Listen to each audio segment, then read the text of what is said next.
Let's get started. Fact number one, the species is doing great. Unlike a lot of bird species, the number of eastern bluebirds has gone up since an important bird count back in 1966. But in the 70s, some people worried bluebirds might go extinct. Even today, some people still say house sparrows are the biggest threat to bluebirds. They're not. Here's what really happened. In the 1970s, bluebirds had two main rivals for nesting spots: house sparrows and European starlings. Sparrows and bluebirds are about the same size, and male bluebirds fight hard to protect their nests. That makes it an even fight, and it's not clear who wins. European starlings are a different story. They're bigger birds, and they almost always beat a bluebird defending its nest. Starlings caused most of the bluebirds' decline. The fix was simple. Bluebird lovers built rows of nest boxes, sometimes hundreds or even thousands of them. These are called bluebird trails. Since starlings are bigger, keeping them out was easy. People just made the entrance holes too small for starlings to fit through. They also added baffles to stop starlings from making the holes bigger. House sparrows were a tougher problem. They're small enough to fit through any hole a bluebird can fit through, so blocking them out wasn't an option. Bluebird lovers found a smarter fix instead. They built enough nest boxes for every small bird that needed one. That cut down the competition for spots. It worked so well that, according to the Cornell Lab of Ornithology, there are now about 23 million breeding eastern bluebirds in the world. Fact number two, bluebirds are fighting two different wars. Male eastern bluebirds don't limit themselves to one kind of rival. There are actually two separate battles going on. The first is over real estate.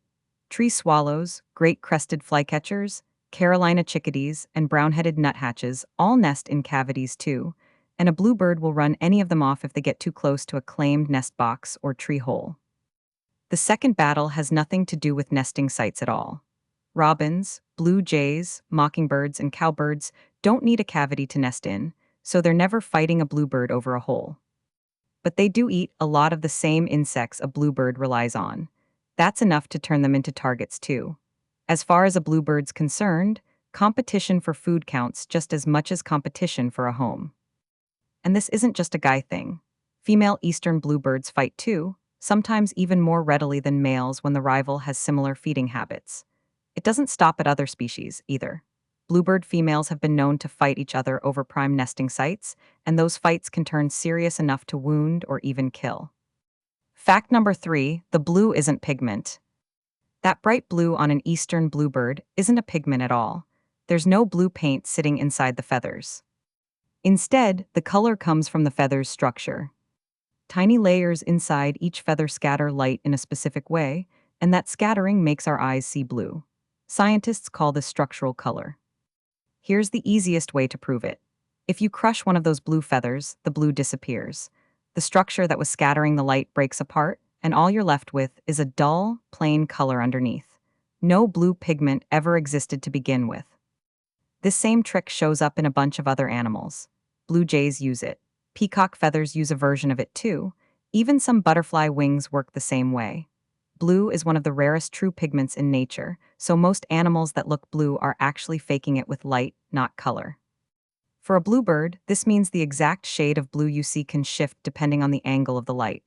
Look at the same bird from a different spot, and the blue can look slightly darker or lighter, even though nothing about the bird changed. You're not looking at a fixed color. You're looking at light bouncing off a tiny, built-in prism. This bird is on a mug in the store right now. Grab yours using the link below. Fact number four, borrowed homes. Eastern bluebirds can't dig their own nest holes.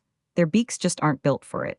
No matter how badly a pair wants a cavity to nest in, they can't carve one out of a tree themselves.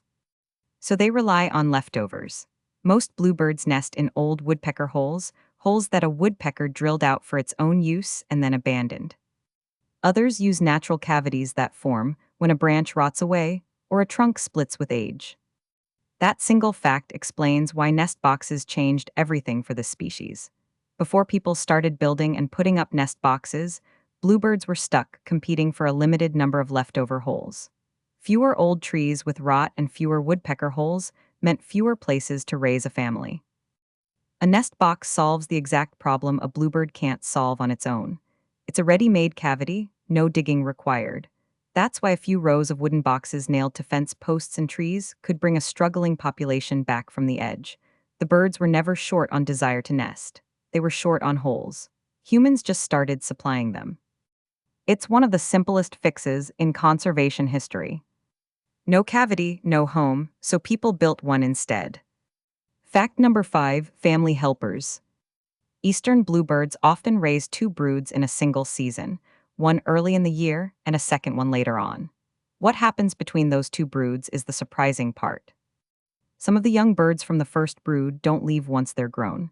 They stick around the nest box, and when their parents start a second batch of eggs, those older siblings pitch in. They help bring food to the new chicks. They help watch the nest. In a lot of ways, they act like extra parents. This is called cooperative breeding, and it's not something every bird species does. For most birds, once the young are grown and flying, they're gone, off to start their own lives. Bluebirds sometimes take a different path. A first brood chick delays leaving and works instead, feeding and protecting brothers and sisters it hasn't even met yet. Researchers think this helps the second brood grow faster and stronger, since more birds are bringing in food. It may also give the helper young some practice at parenting before they try it themselves the following year. Either way, it's a level of family teamwork you don't expect from a backyard bird. Fact number 6, they're not solid blue after all.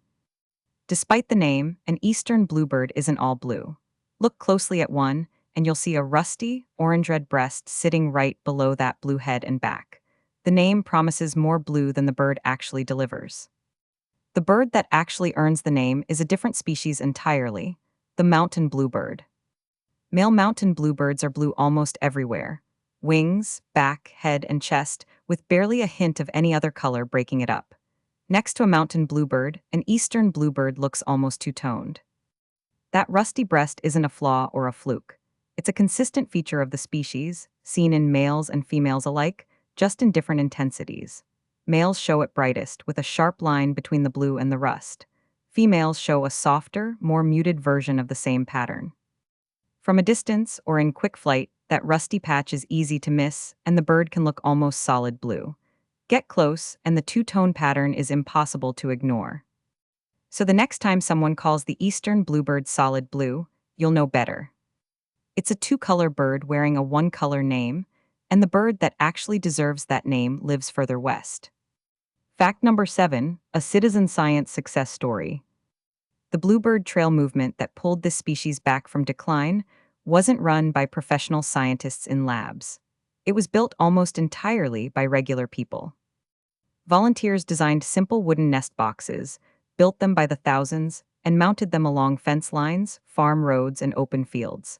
Then they kept checking on them, season after season, tracking which boxes were used, which birds nested where, and how many chicks fledged. Some trails stretch for miles, with volunteers checking dozens of boxes every single week during nesting season, rain or shine. That kind of long-term monitoring is exactly what scientists need to understand a species, and it usually takes far more people than any research team could ever hire. Bluebird trails filled that gap. Ordinary volunteers, working on their own time, generated years of consistent data across huge stretches of land. This makes the Bluebird Trail movement one of the most visible citizen science wins in North America. It didn't just help scientists study bluebirds. It directly saved them, one nest box at a time. A struggling species and a network of volunteers with hammers and nails turned out to be exactly the combination that worked. You can get this exact bird on a mug in the store today. The link is in the description below. That's all for now. Subscribe to see more.